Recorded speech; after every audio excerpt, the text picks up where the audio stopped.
Lawsome by Consultwebs. Breakthrough insights to build a thriving law firm with your host, Tanner Jones.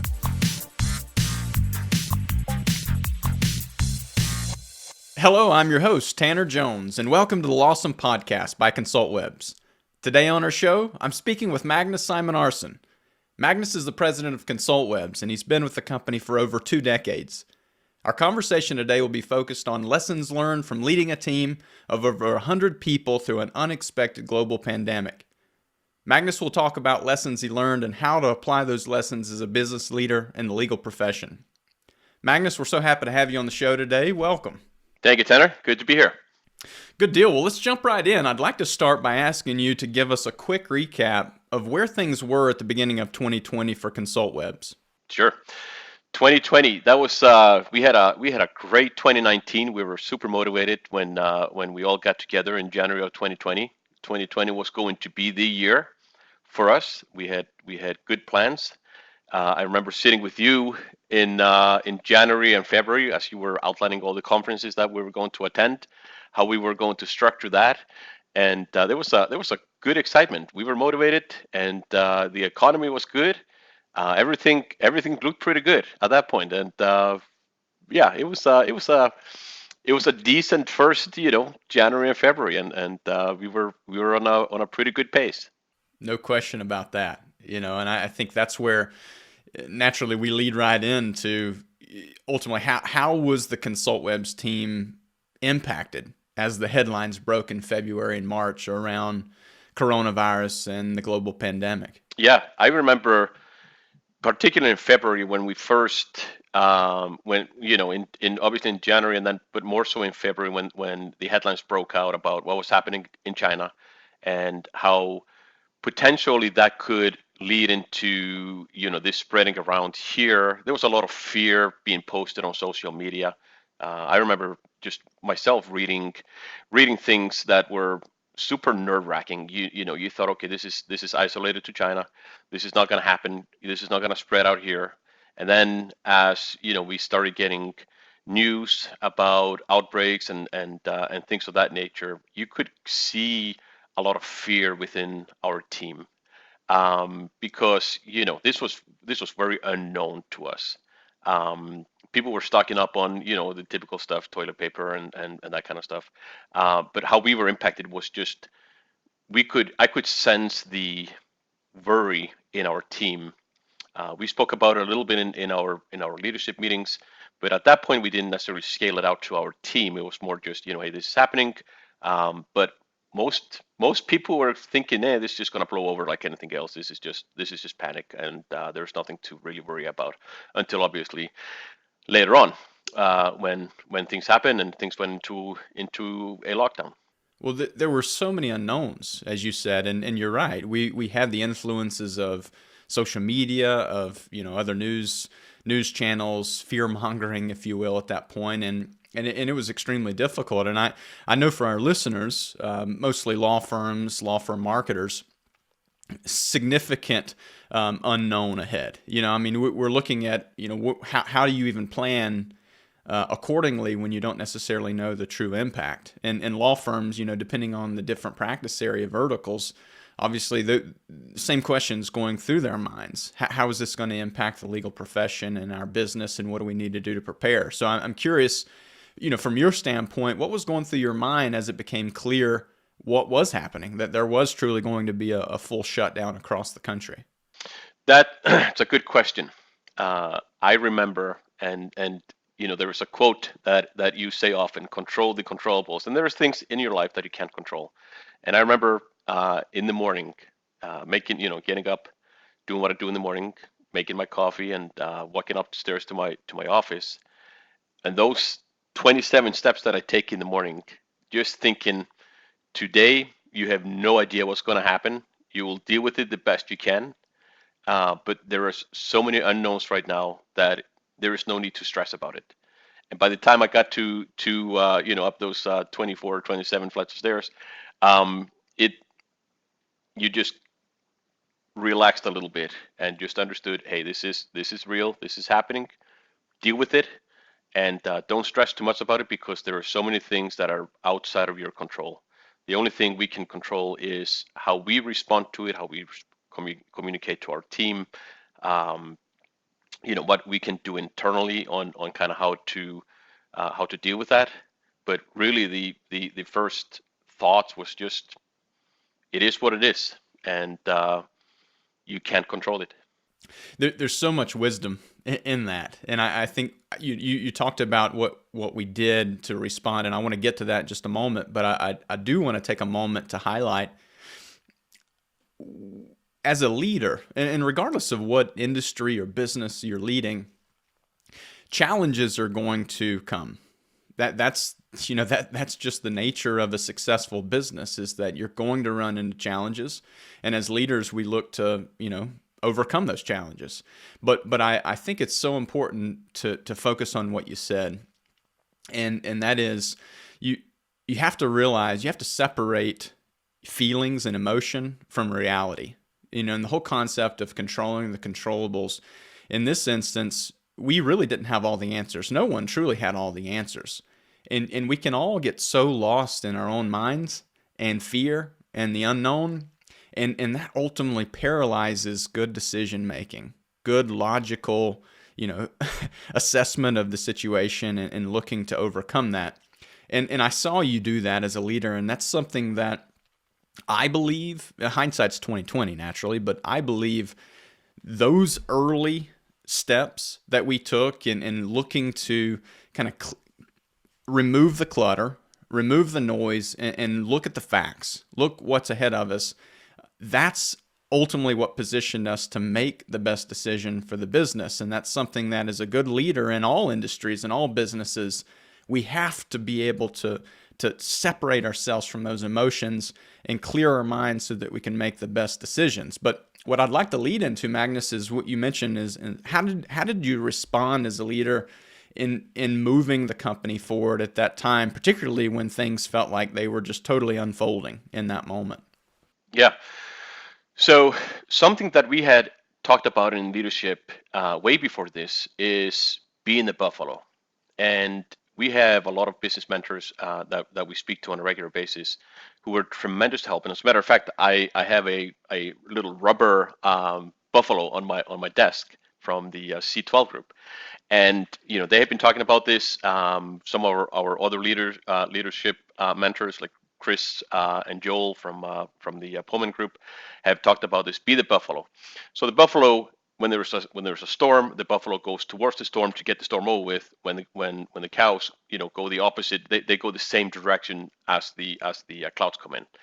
So it was a mindset that we had talked about for a very long time, of being the buffalo, and it's very hard sometimes because you really need to face your fears, right? So you go fist forward towards the issues and you deal with them, and it's funny because we had talked about that for several months prior to this happening, and that was really the the route that we went, right? So let's not wait for things to happen. Let's plan now on how we are going to deal with what's coming. And one amazing thing that we have is our leadership team and also our management team. So on the leadership side, we got together and we created and drafted out a massive document of how we are going to respond to this, how we are going to respond to clients who are fearful, how we're going to respond to our team that's fearful. On a separate note, I sat down with our director of finance, and that was probably the hardest conversation that we had, and I kept it away at that point from the leadership. But it was, let's create a lot of what if scenarios.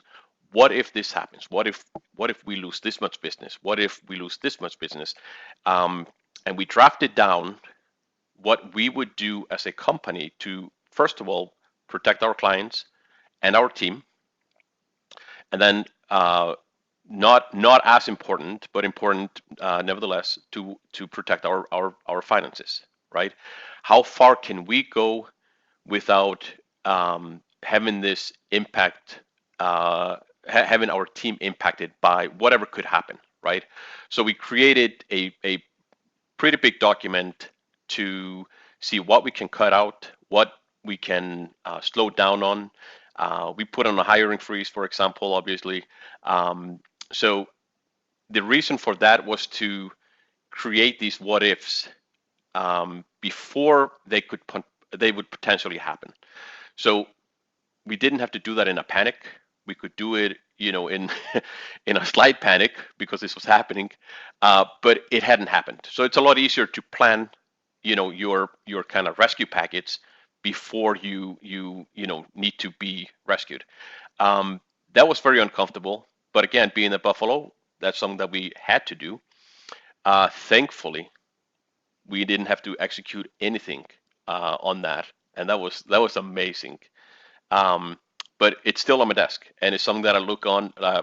That's something that I look at every now and then, just to be reminded that we cannot take what we have for granted. And then back to the leadership team, amazing group of people that communicated like never before, that worked together like never before, that executed like never before. And I sat here and I thought to myself, this is amazing. We have, when the crap hits the fan, you really see who's who, right? And I sat here, man, and I'm like, we are amazingly blessed. We have incredible people in our team. We have incredible clients. Everything is working really well together. On top of that, to kind of keep our team informed with what was going on, we created a client response form. So anybody in our team who communicated with a client put into a Google Doc, this is what our clients are seeing, this is what they're feeling, these are the caseloads, we're seeing this, we're seeing that, and we made it public. We made it public to the entire company, so everybody who wanted could see what was going on. And that was good, just to make sure that people understood, hey, things are good, everything is fine. And then on top of that, we did a weekly email to our team, and those emails were as transparent as possible. And we did that on a weekly basis from beginning of or end of March until beginning of September. Every week we would email our team with, this is what's going on, here's what's going on, this is what we're seeing, this is what we're hearing. Because at the beginning of this, we thought, okay, and come July, everything will be back to normal. Little did we know that July 2021 is likely that date rather than July 2020. I want to hit on something there, Magnus, because this is so important and it's so easy. As a leader, there has to be a sense of confidence, confidence and competence to even get to that position. And all too often we get stuck in our own, I guess, limited by our own ego, in that we feel like we're the one who has to have the answers. And what I'm hearing from you and what I experienced firsthand is that it's okay to not have all the answers. Vulnerability shows that you're human, one, but communication should not be limited or halted just because you don't have all the answers. And we saw that outside of our company. We saw a lot of businesses, because they didn't necessarily know what was coming, they just stopped communicating. They stopped communicating internally to their team. They stopped communicating externally to their client base. And obviously we know the outcome of those situations. There's fear that naturally increases when your team is not being communicated with. And so I thought that was huge, even though we didn't have all the answers. Continuing to communicate what we did know and what we were anticipating was hugely valuable in keeping the team rowing essentially in the same direction. But I do want to point out too, just to recap this Buffalo concept, by chasing the storm, it's human nature to avoid the storm, to avoid the tough and challenging times and run from it, just as you mentioned the cows typically do out in the plains out west. But the buffaloes chasing the storm, the benefit to that is that they dramatically reduce the amount of time that they have to sustain the storm. As opposed to the cows running away from the storm, they prolong the challenges. And that's so important for a leader to understand, that the sooner you face the storm, the sooner you can ultimately outpace the storm, and Yeah. get through the storm. But I'll say that we had an advantage at Consultwebs in that we've been operating remotely for a long, long time, well before coronavirus. And so obviously that brought Consultwebs tremendous advantages for the company. But many of our partners, many of our clients were not remote. In fact, they were far from being, a well-oiled machine in a virtual world. And so I'm curious if you could share with our listeners, what did Consultwebs do to help clients establish more remote operations quickly in that moment? Yeah, yeah, and you're right. We've been remote virtually our entire existence. I have been remote since I started here. We did have a small office for a short period of time, but even so, most of our team was remote. Um, what we did right at the beginning, and this happened very quick. I think the lockdown came on a Friday, announced on a Friday, and virtually on the following Monday, our clients were scrambling to move everything virtually. So we obviously have quite a bit of experience in this space. So we contacted all of our clients and basically just offered our help. We've been doing this for 20 years. We know what works, what doesn't work, what software you need, and how to structure that. And a lot of our clients took us up on our offer, and we walked them through what they need to do. And there's also, it's not just moving your office virtually, people working from home and things of that nature. It's also how to manage your workforce while they are working from home. Do you have distractions? Do you have a dedicated space, first of all? And then do you have distractions because, daycare centers and schools were also closed. So now you're not only just working from home, you're also getting distracted by your family. How do you deal with that? What boundaries do you need to set in place? And also from the business perspective, what should you request? How lenient should you be with people working from home with 3 young children running around, because you're stuck. You can't put them in a daycare. You have to pay attention to them, but you also have to pay attention to your work, right?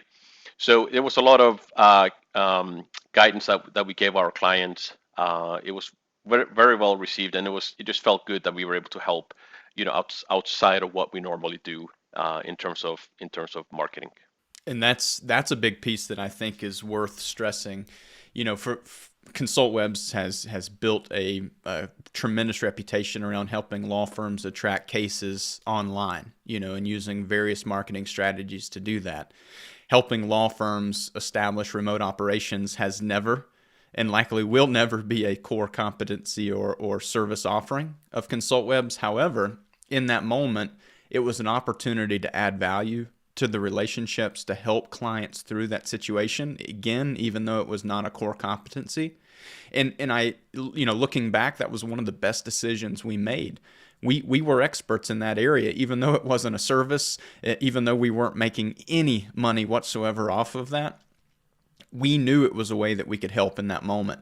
And so for other business leaders and business owners listening, this is an opportunity to think through, what are the areas that you often take for granted, that you've established where you can add value to your client base, to your community, even, again, when you're not necessarily generating revenue or adding business from it. What you're doing is strengthening relationships and creating long-term value for both your client and for your own business.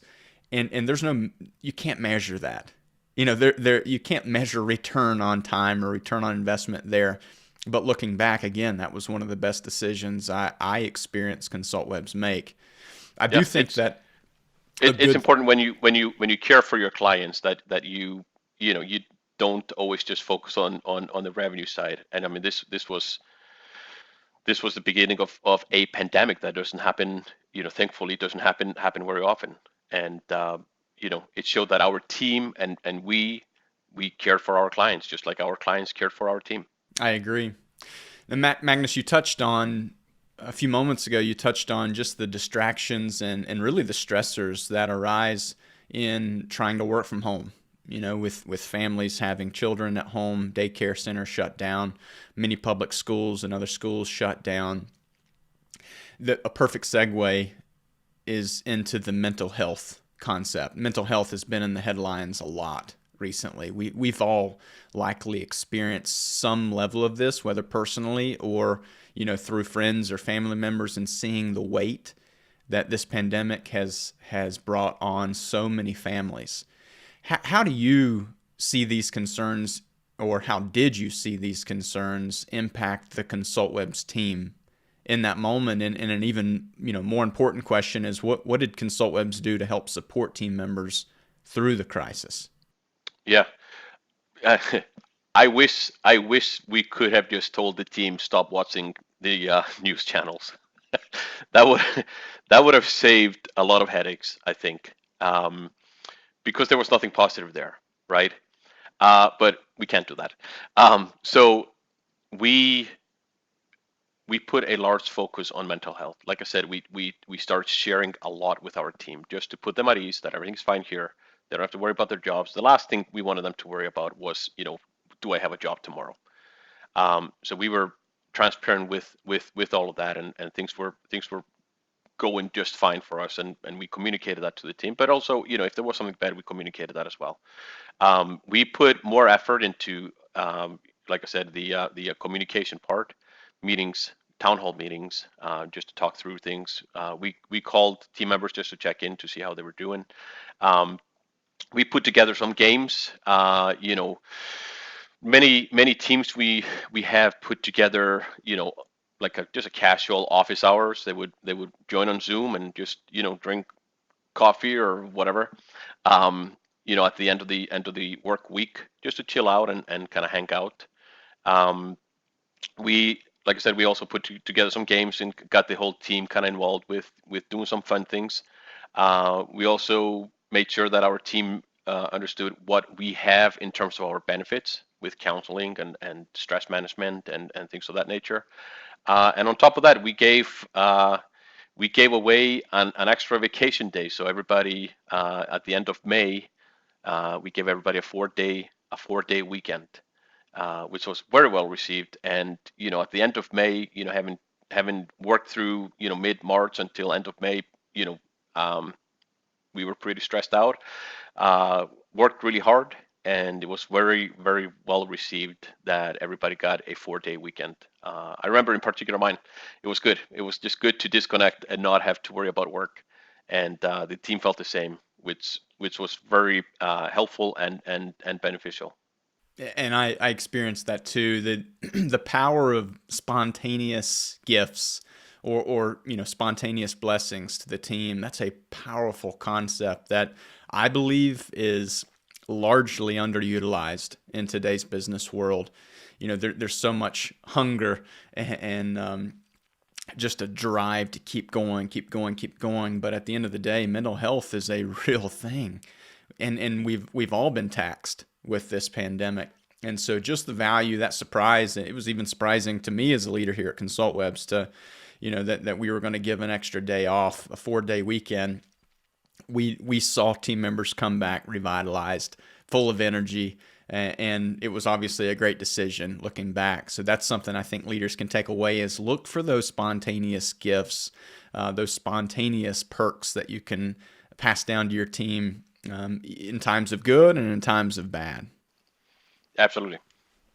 Magnus, we've talked a lot about things that went right in the planning and the implementation of COVID-19, but obviously there are always going to be things that could have been done better.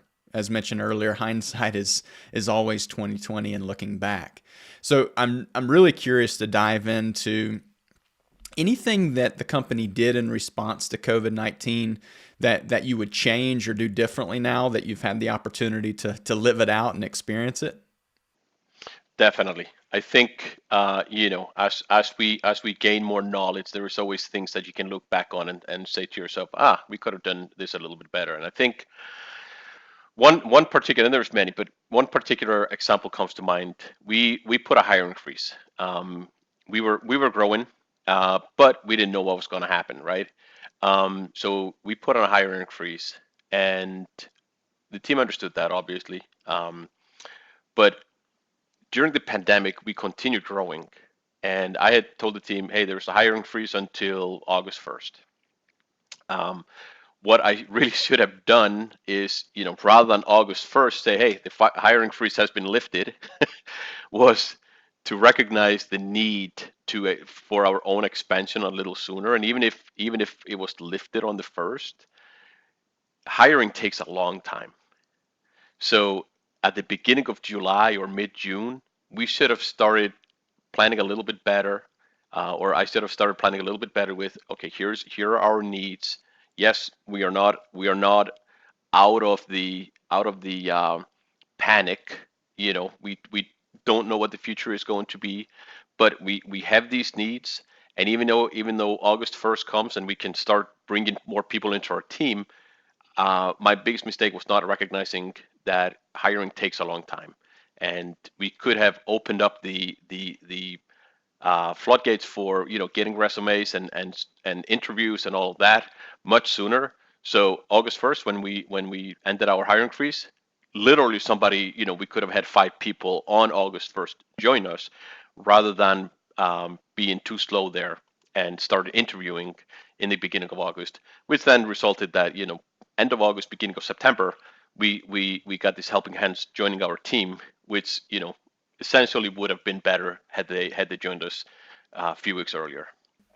It's the power. You talked a little earlier about the value of planning based on circumstance. Even in the moment where you may never even face a situation, but you went ahead and built a plan just in case. And Yeah. and certainly this is a piece that had we built in a process to think through and communicate to applicants that right now we're not hiring, but we are interviewing, and we will be making hiring decisions as early as August 1st, for example. Yeah. We could have prevented that significant gap or delay in filling the pipeline of new applicants. We still hired, what was it, 22 people in 2020? 22 people. Yep. So there was still 22 people. significant hiring being done, but obviously in certain circumstances, if we would have opened up the window earlier, we could have, without a doubt, you had more time to process all of that, and obviously opened up the gates for more quality applicants. And so that, without a doubt, is something it's a lesson learned, and hopefully those listening can apply that going forward. And more proactive planning is going to lead to better decisions and ultimately better impacts for the company. Yeah. You got to be 100% Buffalo. I think maybe I was 90% Buffalo and 10% cow. I'm sure it would still taste good. Yeah, I'm sure. So, on the piece of, you talked about the buffalo, and I do think that's a part of the Consultwebs DNA, and who we want to be, who we want to continue to be. But maybe talk about the top 3 things that you want to ensure are part of Consultwebs DNA going forward, and maybe being the buffalo is one of those. Yeah, and when hard times hit, you learn a lot more. You learn a lot more during hard times than good times. So it's very important that we take the last 12 months and we really evaluate what we did right, what we did wrong, and really what we want as the DNA of our business. When things are good, and you're relaxed, and you don't learn as much, right?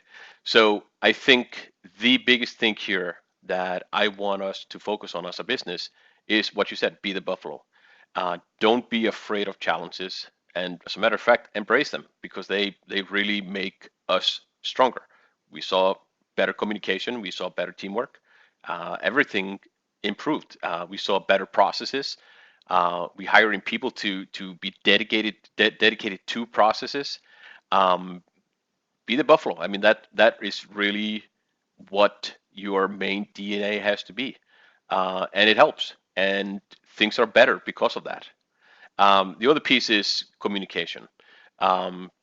I remember I remember some of our team members loving this because, hey man, I talked to all of my clients last month, and I said, what do you mean? They're like, well, they're working at home, and they're more relaxed. They have more time. So I was able to talk to all of my clients last month, and we had great conversations, right? So communication is very important. We saw that as we communicated with our clients, and we saw that as we communicated with our team. The more you communicate and the more effectively you communicate, the better everything becomes. And I think perhaps the third one would be gain perspective. And this is something that Chris and his team have taught us for a long time. Gain perspective, ask questions. So, matter of fact, one of our core values is ask a freaking question. Um, so, if you gain the perspective, and I think that really kind of ties into what we talked about here, with communication and being the buffalo. If you gain the right perspective and you ask the right questions and get the right background, things smooth out and you can make better decisions. The company becomes stronger, your team becomes stronger, your clients become more successful if you just take those three things into consideration, with your day-to-day leadership. I agree. And those pieces of DNA, if you will, obviously served us well looking back. Yeah. I'd like to ask any leadership resources that you could recommend that helped you or helped your team navigate the pandemic, or that help you continue to grow as a leader now, looking back and what we've overcome. Definitely. First of all, surround yourself with the right leadership team. Um, One of the first books that I read as a leader was From Good to Great, and I think most people have read it. Very important book in my life. Surround yourself with strong people. Secondly, something that really helped us greatly is that we have a lot of, and we mentioned this a few times here, we have a lot of outside resources in terms of mentorship, business training, and business coaches, and we have several.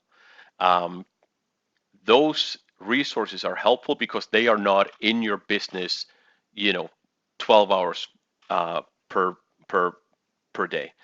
These guys have perspective that you really can't gain unless you talk to somebody outside of your team, right? And with the right mentorship, they don't tell you what to do, but they help you through it, right? How many business owners do you speak to that have no problem to tell you how to run your business better? Most people do that. We've surrounded ourselves with mentors that don't tell you what to do, but they gain the perspective and they guide you through this. And I remember in particular, our membership with C12 was extremely helpful because um, our C12 leader called me, and I think we had 2-3 meetings, in that week, where he showed me resources on, how to plan, what to be thinking about. It was extremely helpful, just that piece, and that led us into, like I said, when I sat down with our director of finance on creating these different setups in terms of what could potentially happen. Um, and then just for a peace of mind, it's always good to be able to reach to somebody um, who is outside of your own business, to just talk things through. And some of them, we had a private Facebook group in one of my leadership training where there were other 20 business owners where we could type in, hey, I'm struggling with this, or we could help other business owners, which was also great. So I think the best thing you can do is to join a mastermind. And this may sound cliche, but you probably cannot get a better resource than by joining a mastermind.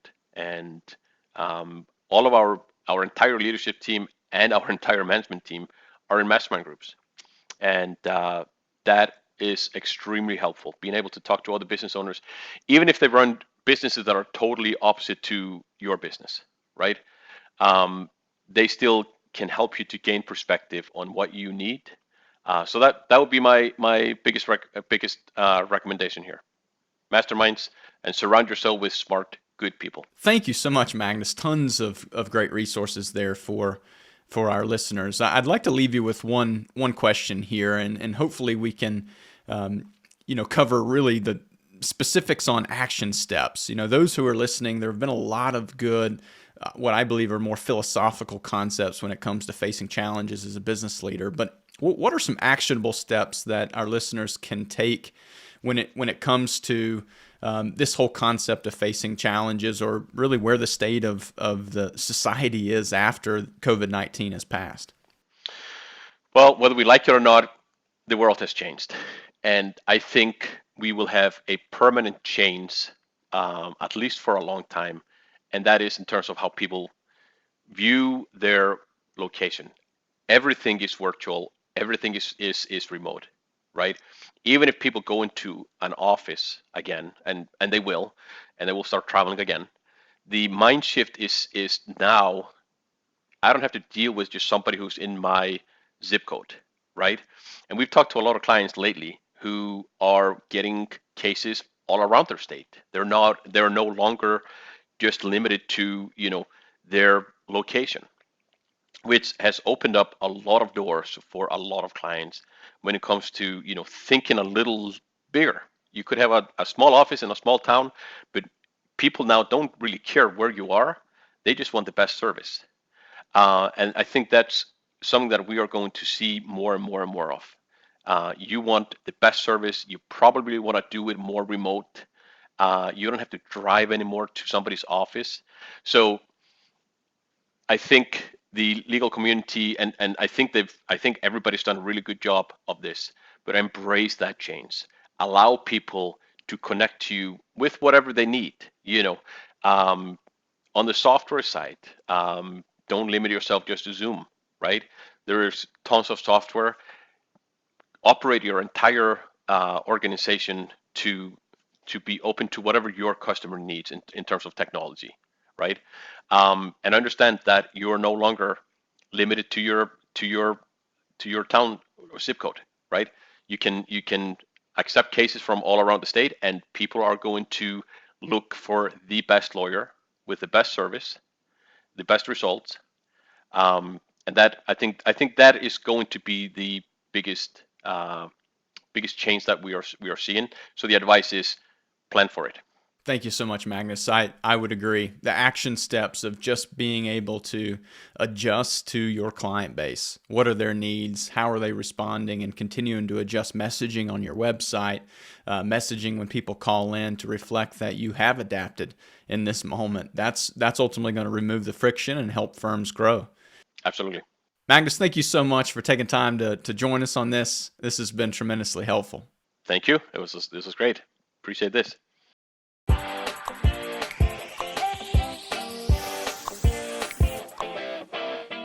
Lawsome by Consultwebs with Tanner Jones. For show notes, links, and info, go to consultwebs.com/podcast. Be sure to subscribe and leave us a review. Watch for the next Lawsome episode to discover more breakthrough insights to build a thriving law firm.